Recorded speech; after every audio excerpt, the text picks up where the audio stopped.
Yan mga halapips, hello sa inyo. Wala lang tong video na to, joke lang talaga to. Kalokohan lang to, walang kwenta. Pero kung gusto nyong manood, sige, okay lang, nood kayo dyan. Yan, hello sa inyo mga halapips. Nandito tayo ngayon sa Bulacan. Sa video na to, papakita ko sa inyo yung bagong motor na gagamitin natin sa mga next ride natin sa 2025. Kaya ito, silipin natin kung ano to. So, ito yung motor, Yamaha Passion na kulay black. Fuel-injected na 125cc single-cylinder engine na kayang maglabas ng 8.3 horsepower. Telescopic fork ang suspension sa harap, habang unit swing naman sa likod. Tulad ng ibang Mio models, ang Patio ay meron ding Y-Connect para meron tayong tatanggalin sa motor.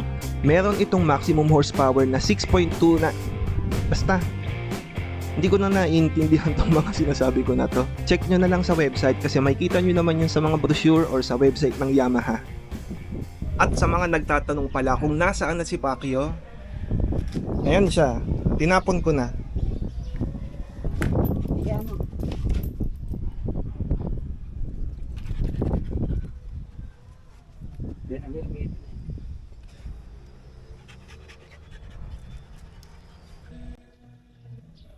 Bali ayan, hinihintay na lang natin yung mangongolekta ng basura para ma-dispose na natin talaga si Pacquiao. At syempre para malaman natin ang performance ng motor na ito ay kailangan natin tong subukan. Iikot lang tayo banda dito lang banda sa Pandi, Bulacan. Kaya naman tara. Nadidinig mo ako, Bongs? Hindi. Oo, narinig na. Alam mo yun, pag sa angkas, meron ding mic yung helmet ng naga. Wala kang helmet, Bongs. Okay, bago na po si Pacquiao. Sabi mo, Bongs ka, wag kang magulong umangkas ha. boss mo, marunong ako umangkas. Hindi ka ba naninibago, boss? Hindi, naninibago lang ako kasi meron akong angkas. Boss mo, mas mabigat pa nga yung bag mo. So yan mga halapip, sinusubukan na natin to, tong bagong motor natin, si Pacquiao. Babae kasi to eh. Tapos ayan, meron tayong angkas ngayon. Buong kaway ka naman. Yan. So ngayon, mukha namang okay naman tong Passion na to. Tapos ito kamukha ni Pacquiao, nasa harapan. Pero syempre, itatry ko na kunwari maalam ako dito.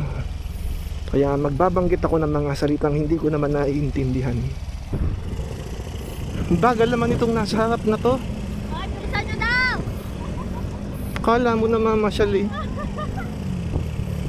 Yun yung may-ari nitong motor na to ay nasa harap. Nakipagpalit lang naman ako. Kasi sabi ko gusto ko matry itong motor na to. Baka sakaling iba yung performance. Baka iba yung hatak, iba yung spring. Wala lang. Parang ewan lang. Matic naman yun, di ba? Pareho lang naman sila. Ito disclaimer to mga halapips ha. Dahil itong video na tayo wala talagang makwenta-kwenta.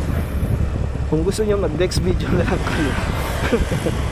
Seryoso to, walang kwenta to. Dito lang naman tayo sa loob-loob dito sa banda dito sa lugar na to, sa Pandi. Kaya yan, wala tayong gloves. Pero syempre naka-helmet tayo. Pero syempre yung angkas ko wala ring helmet oh. Kita ba? Walang helmet. Basta sinabi ko sa kanya pag may huli, tumalon agad siya para hindi ako mahuli. Hindi ako matikitan. Bungs mo, ang gulo-gulo mo. So yan, ito si Pacquiao. Tapos ito si Pacquiao. Pacquiao daw pangalan, sabi nila. Pero syempre mas maganda si Pacquiao kasi tignan, mayroon siya mga detalye dito. Ayan na, sinabi ko na ha. Joke lang to. Game naman si Pacquiao na kunwari ay itinapon siya sa basurahan. Ang sabi ko kay Pacquiao, meron siyang reward na matatanggap kapag ginalingan niya yung acting niya sa eksena niya sa basurahan. Ligo, ito ang reward ni Pacquiao. Bihira ko lang kasing nalilinisan itong si Pacquiao. Sa tinitirahan ko kasi sa Las Piñas, kahit may sarili kang parking slot, bawal kang mag-car wash doon. Kahit yung motor, bawal ding linisan doon. Kaya nakakatikim lang si Pacquiao ng ligo kapag pumupunta ako sa Cavite or pumupunta dito sa Bulacan. Merong mga malalapit na car wash sa tinitirahan ko. Kaso lang namamahalan ako. Kasi kapresyo ng bayad sa motor ang bayad sa kotse. Ayun, dahil nga mahal sa car wash ay ako na lang mag-isa ang naglilinis ng motor. Para matipid. Kahit hindi talaga ako marunong maglinis ng motor, ginagawa ko na lang. Kung saan ako may makitang madumi, yun yung pinupunasan ko. Pero syempre buong motor naman yan nililinis ko. Pero hindi ko lang talaga alam kung saan talaga dapat yung mga lilinisin ko. Or meron pa akong hindi nakikita na kailangan palang lilinisin.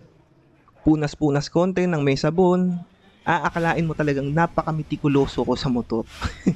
Kahit hindi naman talaga. Hindi ko pinapabayaan si Pacquiao, pero hindi ako yung ganung kamitikuloso. Isang beses pala, dinala ko to si Pacquiao sa car wash. Nakalimutan kong sabihin na meron siyang MDL.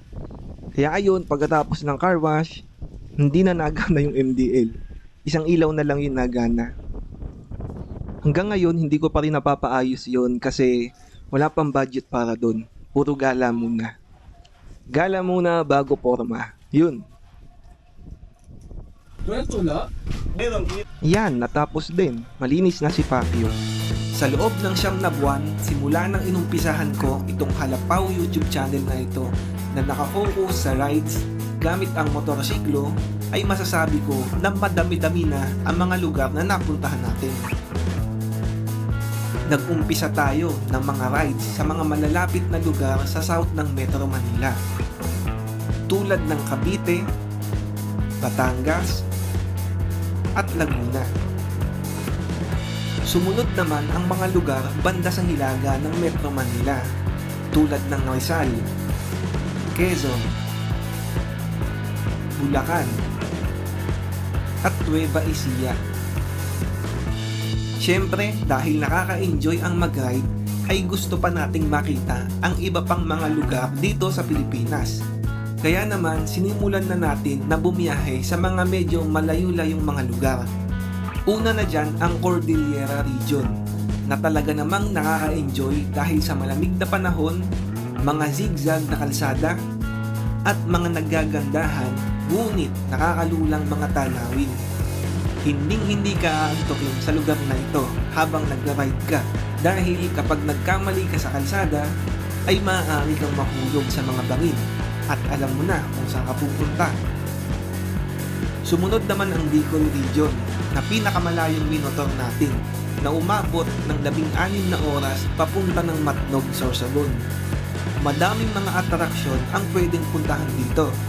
At syempre, madaming mga nagagandahang tanawin ang madaraanan. Pero sino ba naman ang hindi mabibighani sa napakagandang Bulkang Mayon? Huli naman sa mga malalayong nilakbay natin ay ang unang tawid dagat na ride natin, ang Mindoro Island. Kilala ang lugar na ito dahil sa Puerto Galera. Pero hindi lang yan ang meron sa Mindoro. Dahil marami pang ibang mga atraksyon at maraming mga magagandang tanawin ang madaraanan kung iikutin mo ang buong isla ng Mindoro. Masasabi ko na sa lahat ng minotoro natin, 90% ng mga yan ay unang beses ko palang napuntahan.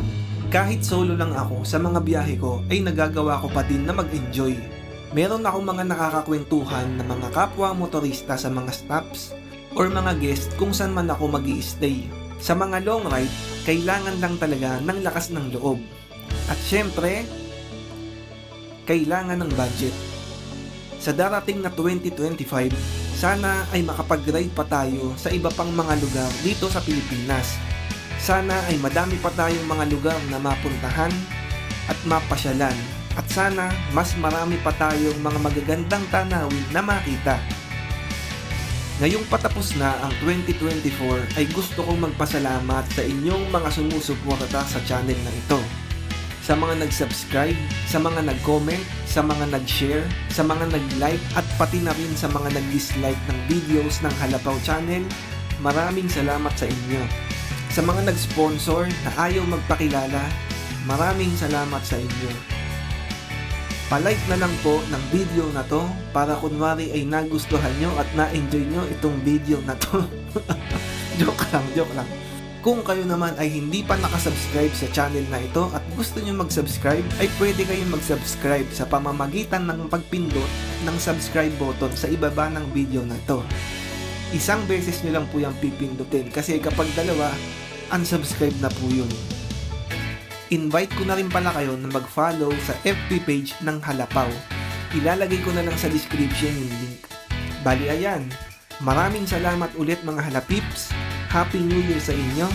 Sana ay maging maganda ang darating na 2025.